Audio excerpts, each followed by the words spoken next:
Hello, I'm Pastor Joel Meyer from Holy Trinity Lutheran Church in Kingsland, Georgia. And here at Holy Trinity, we're about to begin the season of Lent. Lent begins with Ash Wednesday and it continues and finishes with Easter Sunday. But what is Lent anyway? Why do we celebrate Lent? Well, Lent is the season in the church year we follow Jesus to the cross. Now, you might be asking yourself, wait a minute, why do I have to do that? After all, I'm baptized. I believe in Jesus Christ. I'm saved already.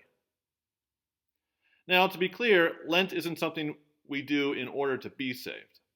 No. Lent helps us grab hold of the salvation that we already have in Jesus Christ and use it for all it's worth. We've been given a gift in Jesus Christ. But it's easy to leave that gift on the shelf and then just go on with the rest of life. And then we never use the gift that we've been given. We never comfort ourselves with that gift. We never learn how to rely on it in difficult times. We never learn to appreciate it for all it's worth.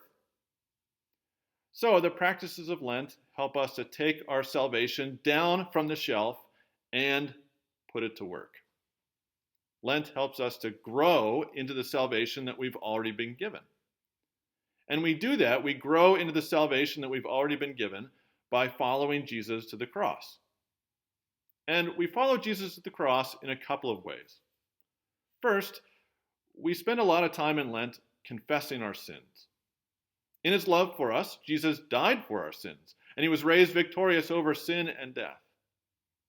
But we spend a lot of our lives trying to prove to ourselves and to others that, well, we're not sinners. For example, we frequently make excuses for our sins. Or we act as if compared to all the good that we do, we're really not that bad.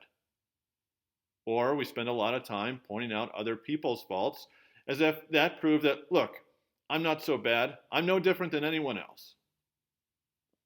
And so we spend much of our lives acting as if, well, it's nice that Jesus died for me and all, but I really don't need Jesus. In Lent, we confess our sins so that we'll remember that we're the people that Jesus died for. Jesus' love isn't just for those people out there, it's for me. So we begin Lent with Ash Wednesday, where we put a big ash cross on our foreheads to remind us that we're the sinners for whom Christ died. Now, we also follow Jesus to the cross by denying ourselves and giving things up in Lent.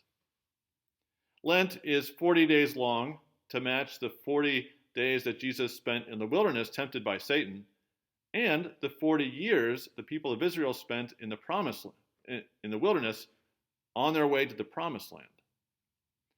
We give something up for 40 days during Lent to remind us that our lives don't depend on that thing. Our lives depend on God. So, for example, one year I gave up hockey. I know that sounds pretty trivial, but I love hockey. And every night I would check the scores and watch highlights. And I thought to myself, it would kill me to give up hockey. Well, it turns out it didn't kill me. It didn't kill me because my life doesn't depend on hockey.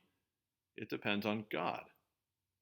That's what the people of Israel learned in the wilderness, and that's what Jesus told the devil. So, during Lent, we follow Jesus to the cross by confessing our sins and denying ourselves so that we can learn that our lives don't depend on our righteousness or on the things of this world, but in Jesus, who loves us and has given his life for us. So, I hope you can join us this Lent as we take up our cross and follow Jesus.